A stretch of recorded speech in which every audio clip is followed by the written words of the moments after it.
bienvenidos al primer capítulo de la sección de entrevistas de Es Política. Soy Jorge Coloma y en este caso estoy acompañado en nuestro primer capítulo por Luis Ángel Hierro, profesor y doctor de Economía en la Universidad de Sevilla y candidato a las primarias del Partido Socialista Andaluz para el puesto de candidato a la Junta de Andalucía. Andalucía es una tierra que Luis Ángel Hierro conoce bastante bien, no solamente a nivel personal, sino también a nivel político, porque para los que no lo sepan, él fue diputado del PSOE por Sevilla y es un escaño al que renunció en el año 2007, si no me equivoco, por cuestión de razones personales.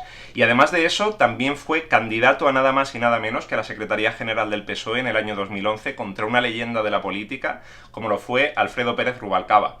Ahora mismo está de viaje en una campaña que es absolutamente maratoniana, que le está llevando entre 600 y 800 kilómetros diarios, pero a mí me gustaría empezar esta entrevista con un viaje diferente, y es precisamente volver a 10 años atrás para preguntarte, Luis Ángel, ¿qué es lo que ha cambiado en ti para que después de 10 años le intentes volver a dar una oportunidad a lo que va a ser, a lo que podría ser, la vida política en mayúsculas? Y sobre todo, ¿qué es lo que ha cambiado en el Partido Socialista a nivel nacional y a nivel de Andalucía en estos 10 años también? Bueno, en principio es completamente diferente este caso del anterior. Hace 10 años el partido tenía un sistema de avales que impedía de facto la democracia interna, que impedía de facto que se presentaran candidatos. Y ocurrió una cosa, que es que cuando Zapatero iba a dejar el gobierno, Carmen Chacón dijo que le gustaría ser la candidata y el aparato le impidió que fuera la candidata. Y la obligaron a renunciar para que solo hubiera un candidato, Alfredo Pérez Rubalcaba. Y yo, como acto de repulsa, dije que me iba a presentar, a sabiendas de que era imposible que tuviera los avales, etc. Y eso fue, de hecho después hicimos lo mismo, eso fue candidatura a la primaria y inmediatamente después hicimos lo mismo de candidatura a la Secretaría General. De hecho fue como una pelea activista, ¿no? Me fui a la puerta de Ferraz a decir que no se me dejaba recoger los avales. Fue puro activismo político, ¿no? Intentar demostrar que los avales impedían el que pudiera haber candidatos. ¿Qué ha cambiado? Pues lo que ha cambiado es que el 39 Congreso estableció un sistema de avales que hace posible que sí se presente el candidato. Y lo que ocurría y lo que ha ocurrido básicamente es que nosotros estábamos trabajando en un proyecto programático. Desde enero veníamos trabajando en un proyecto programático, una cosa que había surgido de forma espontánea, y ese proyecto programático se ha intercursado esta candidatura a las primarias. Han convocado primarias y teníamos que decidir si presentábamos una candidatura o no, porque nosotros estábamos trabajando para el 14 Congreso Regional, con el objetivo de acercar el partido en Andalucía a lo que se había resuelto en el 39 Congreso.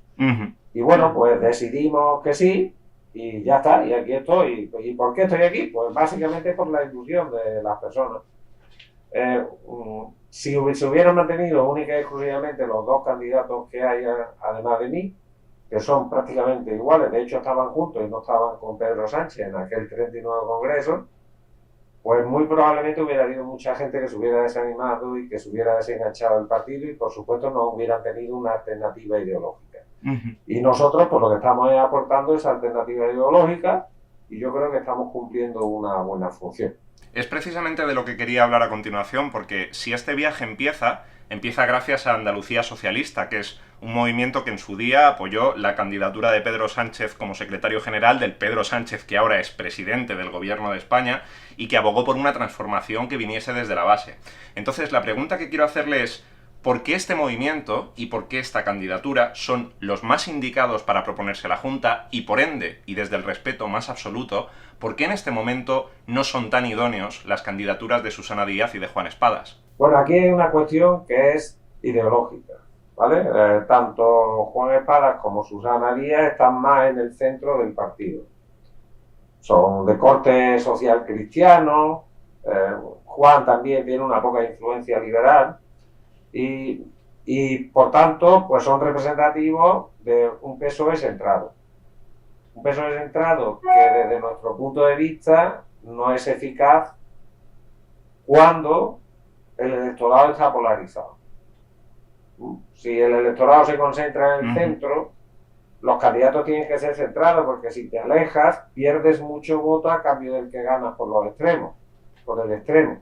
Si se polariza y se habla del electorado, si tú haces viajes al centro, el resultado que tienes es que pierdes más votos que los que ganas, pierdes votos y no los ganas porque los pierdes por el extremo a tu izquierda en nuestro caso, que es Más País, Unidos Podemos, etcétera. Además, nosotros tenemos a nuestro electorado desconectado y la única forma de animarlo es garantizarle una alternativa puramente socialdemócrata para activarlo, porque el problema que tenemos en Andalucía es que solo es factible un gobierno, si es un gobierno de coalición de izquierda, que tenga mayoría en el Parlamento, y la realidad es que hoy por hoy la mayoría la tiene la derecha. Entonces nosotros estamos intentando conectar con nuestro voto, conectar con el voto de izquierda y animar al voto que se fue a Unidas Podemos y Adelante Andalucía en este caso. Esto es bastante curioso porque ya que estamos hablando de viajes, en los viajes en ocasiones se suelen hacer dos cosas, o bien se pueden coger atajos o bien se pueden coger desvíos, que no es lo mismo, ¿de acuerdo? Entonces, dudo mucho que en el contexto en el que nos encontramos, ¿vale?, se pueda considerar como atajo en lo referente a la situación política que se está viviendo en España en general, es decir, a cómo las encuestas están señalando a los partidos de derecha y a la intención de voto de la derecha, especialmente en lo que se refiere a la futura competencia que se va a poder encontrar el PSOE dentro de lo que van a ser las votaciones autonómicas.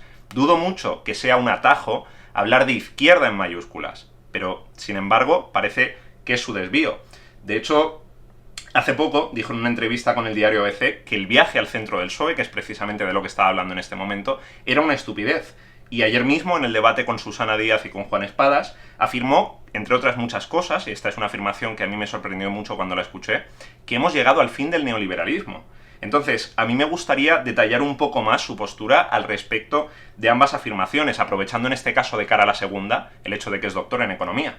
Bueno, empezando por la segunda, el fin del neoliberalismo se produjo en el momento que colapsó la economía en 2009, que provocaron una burbuja especulativa a nivel mundial y que mandaron a la economía a una recesión de naturaleza mundial. Ahí surgió de nuevo las crisis depresivas, y las crisis depresivas, pues lo que ponen de manifiesto es que las recetas liberales no sirven absolutamente para nada.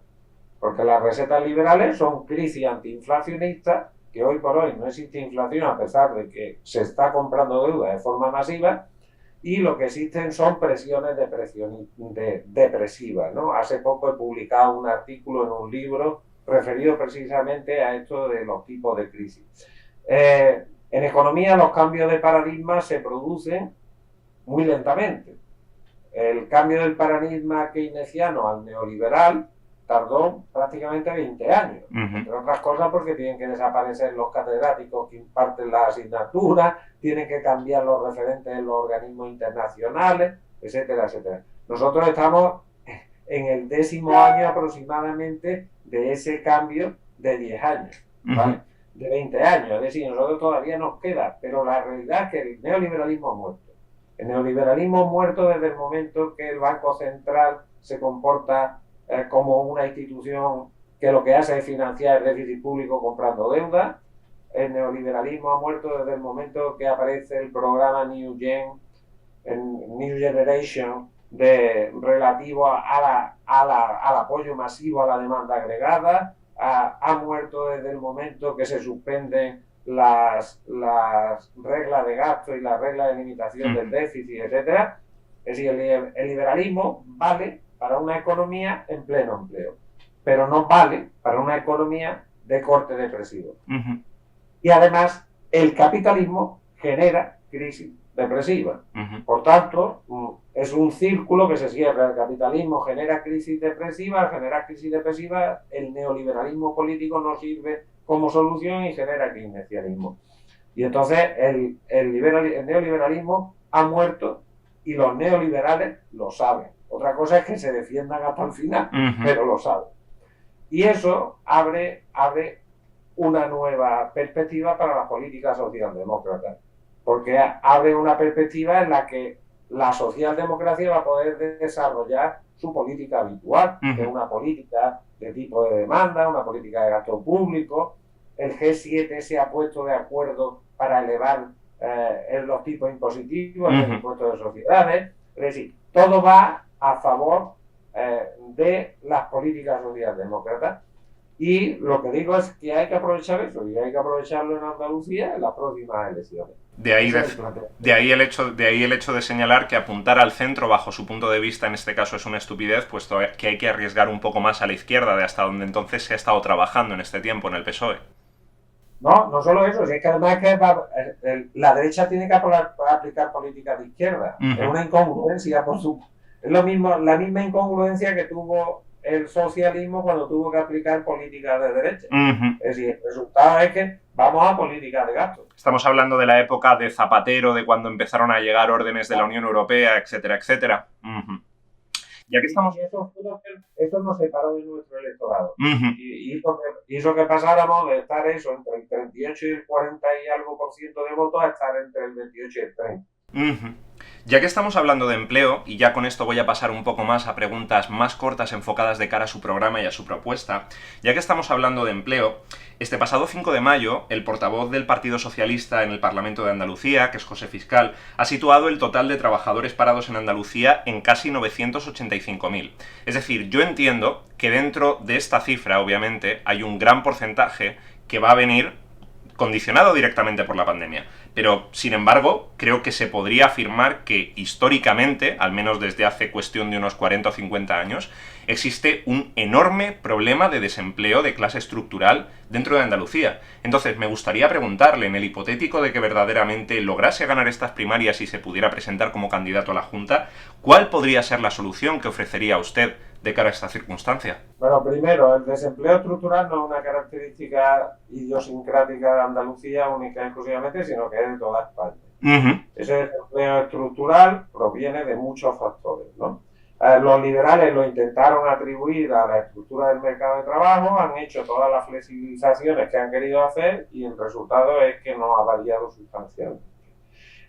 Nosotros tenemos ese problema estructural, está ligado evidentemente a la necesidad de multiplicar la tasa de crecimiento de la producción. Tenemos esa necesidad, si no lo conseguimos no lo podemos eliminar. Y cuando lo hemos conseguido, básicamente ha sido lanzando por dos vías. Una, por la vía de la construcción, que es nuestro sector motor, que fue lo que pasó a principios de siglo, y después por la vía de la entrada de inmigrantes, asociada a esa actividad, ¿no? La entrada de inmigrantes genera demanda adicional, tienes que suministrarle casa, vivienda, vestidos, y todo eso genera un efecto expansivo.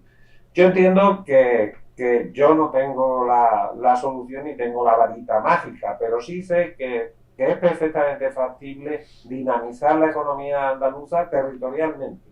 No la economía andaluza en su conjunto, sino ir territorio a territorio y ir aplicando políticas específicas para cada territorio. Y según los territorios, pues, mira, el otro día, hablando con un profesor de FP, me decía, mira, ¿sabes una iniciativa dinamizadora de un pueblo de una sierra perdido en la sierra de Jaén? Pues un ciclo formativo de FP, que solo lo hay ahí, pues no sé si hay en ese instituto y en alguno más de Andalucía, pero y todo estudiante que quiere estudiar ese ciclo formativo se tiene que ir a ese pueblo.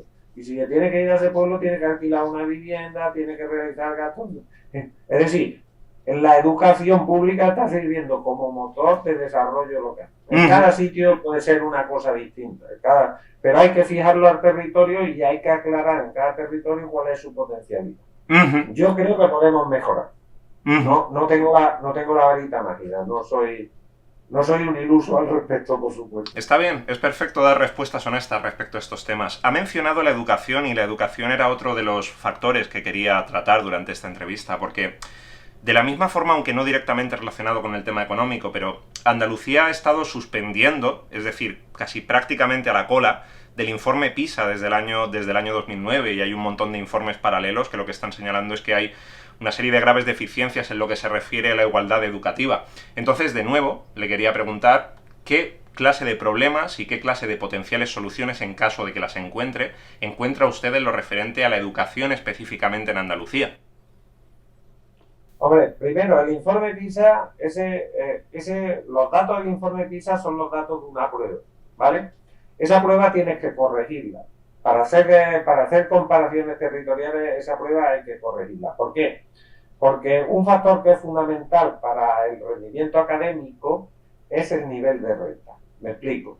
Un estudiante con un elevado nivel de renta, pues tiene acceso a nuevas tecnologías, tiene acceso a libros, tiene acceso a programas de ordenador, tiene normalmente unos padres con unos determinados niveles de conocimiento que les facilitan las tareas, etcétera. Entonces, el nivel de renta y el origen de los padres son determinantes del resultado académico.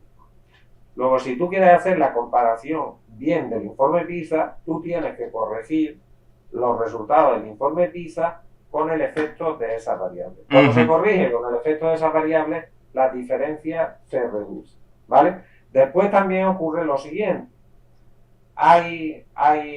Dependiendo de cuál sea el número de centros privados, lo lógico es que cuanto más centros privados haya, mayor sea el resultado en el informe PISA. ¿Por qué? Porque los centros privados lo que hacen es que se entrenan a los alumnos para el informe PISA, porque una parte de su prestigio se juega en el informe.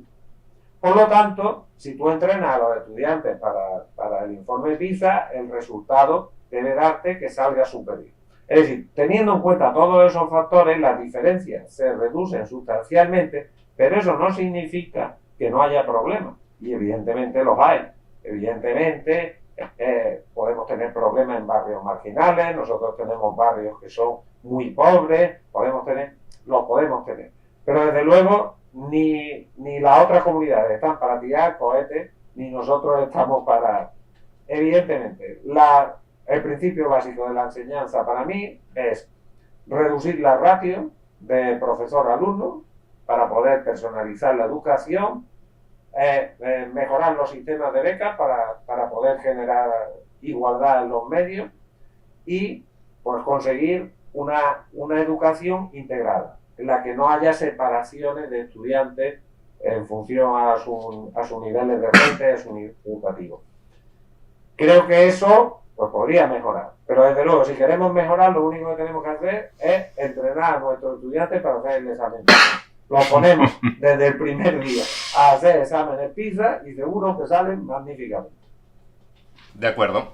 Por último, esto antes ya prácticamente de cerrar esta entrevista, me gustaría preguntarle al respecto de Sanidad y Andalucía, que si no me equivoco fue el tema con el que ayer abrieron el debate precisamente a 3 candidatos que se celebró en la sede del PSOE andaluz.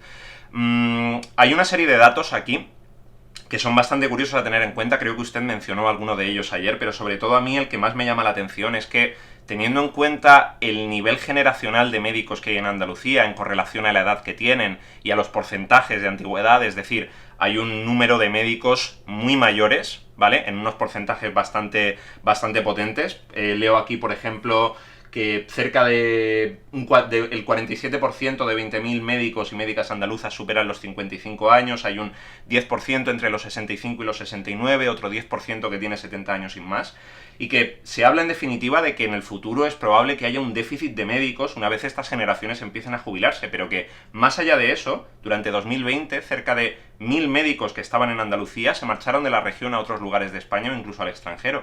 Entonces, me gustaría preguntarle de nuevo, ¿qué ocurre bajo su punto de vista con la sanidad en Andalucía, señor Hierro?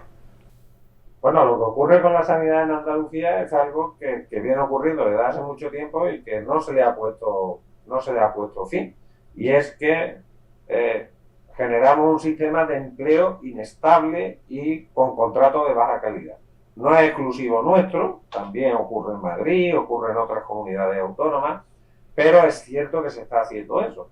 Y eso nos pone nada más que de manifiesto una incapacidad evidente de las instituciones de realizar los sistemas de captación de profesorado, los sistemas de oposición, los sistemas de concurso, de una manera razonable anualmente, para que nos hagamos una idea. Si un médico entra con casi 25, 27, 28 años y va a estar trabajando durante 30 y algo, pues hay que renovar la plantilla, pues del orden de 3 por 3, 9, un 3% anual. Y eso tiene que haber una máquina de renovación de plantilla, y cuando digo renovación de plantilla, digo convocatoria de plaza. ¿Por qué? Porque lo que tú no puedes dar es, para que se te queden aquí tus médicos, no puedes dar un contrato de 3 meses, después lo contrato por 2, después lo dejo 15 días sin trabajar, después lo vuelvo a contratar, no sé si te voy a contratar en este hospital o en este centro de salud o en este otro centro. Eso no puede ser. Entonces, una de las necesidades que tiene la sanidad andaluza es dar una solución al problema de sus plantillas. Eso es una necesidad. Después, la gestión de la pandemia está siendo nefasta. Nosotros han inhabilitado las citas telemáticas. Y las citas telefónicas está siempre comunicando y es imposible atender el volumen de citas telefónicas que genera.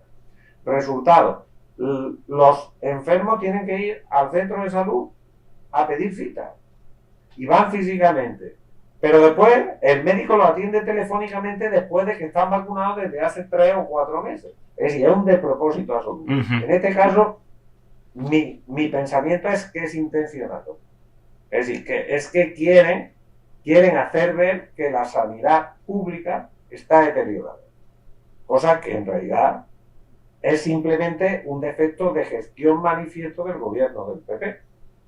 Y después, bueno, ya más a largo plazo, una de mis quejas es que el número de plazas MIR es muy pequeño, tenemos que ampliarlo, y que el número de plazas de titulaciones sanitarias en las universidades también es muy pequeño.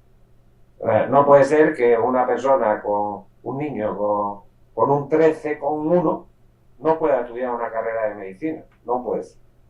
Sobre todo además cuando se están falseando notas en el sistema privado. Entonces, aquí tenemos que tomarnos en serio de que debe adaptarse la oferta de titulaciones sanitarias, el número de ofertas de titulaciones sanitarias debe adaptarse a la demanda. Y tenemos que corregirlo eso. No es malo que tengamos más médicos, porque es mucho peor que al final tengan que contratarlos fuera, formados en unas universidades que no tienen la calidad de las españolas o las andaluzas. ¿Vale? Entonces, bueno, tienen una serie de trabajos y el problema de la sanidad es siempre el mismo. Es que en Andalucía el personal sanitario supera los 100.000, debe ser 110.000 trabajadores o 115.000 trabajadores. Y entonces cualquier cosa que hagas, hasta la más mínima, genera un gasto enorme. ¿Vale? O sea, si tú quieres mejorar un poco la retribución, que la tienen más baja en Andalucía que en otras comunidades, entre otras cosas porque recibimos menos fondos... Es una subida retribucional a cerca de 100.000 trabajadores, lo cual es una carga bastante potente. Claro, entonces, si nosotros estamos recibiendo 1.000 millones de euros menos de los que nos correspondería por el sistema de financiación, pues el resultado es que cualquier cosa de esta es muy complicada. Pero vamos, yo creo que lo más importante es la estabilización de plantilla y el generar un sistema de gestión de recursos humanos moderno para un volumen de sanitarios de ese nivel. Señor Hierro, con esto iríamos cerrando la entrevista. En primer lugar, me gustaría agradecerle de nuevo su presencia y, en último término, me gustaría ofrecerle un espacio libre para que, o bien una de dos, o trate un tema que no hemos trabajado en la entrevista y que tal vez le hubiera gustado hablar de él por la razón que sea, o que en su defecto aproveche estos últimos minutos para lanzar un mensaje a todos esos militantes del PSOE andaluz que en definitiva pueden estar indecisos de cara a las elecciones de este domingo y sencillamente aprovechar este espacio para hablar con ellos. Bueno, pues voy a hacer esto último que me has dicho. Creo que por nuestra parte representamos una candidatura de bases, ha surgido desde el origen. De hecho, las otras candidaturas pensaban que no íbamos a tener avales suficientes, lo hemos tenido sobradamente. Es una candidatura que representa una alternativa sustancialmente distinta a las otras dos candidaturas. Las otras dos candidaturas no proceden del sanchismo, no proceden, entendido el sanchismo como un movimiento de bases de izquierda, no como seguidismo a Sánchez. Y nosotros sí, nosotros defendemos un activismo andalucista, una socialdemocracia clara y nítida que no vuelva a dejar tirados a los trabajadores y a las trabajadoras, y defendemos, bueno, pues un proyecto para los jóvenes, aparte obviamente ecologista y feminista, pero un proyecto para los jóvenes entendido como la búsqueda de un proyecto de futuro para los próximos 20 años. Queremos definir una Andalucía que dé oportunidades a los jóvenes para que se queden en su tierra, que dé oportunidades para que obtengan trabajo de su nivel de cualificación en su tierra, y que dé oportunidades también a que vengan otros de fuera, porque las grandes sociedades vienen determinadas por la cantidad de gente que se quiere ir a esas sociedades. Los países, los territorios son triunfantes si hay gente que quiere ir a ellos, y son fallidos si la gente que vive en esos territorios se tiene que ir porque no encuentran un modo de desarrollar su vida adecuadamente. Entonces nosotros queremos hacer en Andalucía lo primero, un territorio de acogida y un territorio con capacidad de mantener a los suyos. Ese es el planteamiento que tenemos, es completamente distinto al de los otros dos candidatos, y yo lo que espero es que los y las militantes del partido, pues cuando pongan su cruz, pues pongan su cruz en mi nombre, en el entendido que no es mi nombre, que en realidad es un proyecto que ha tenido su origen en las bases y que va a seguir manteniéndose en las bases. Muy bien, pues muchísimas gracias de nuevo por haber venido a este espacio.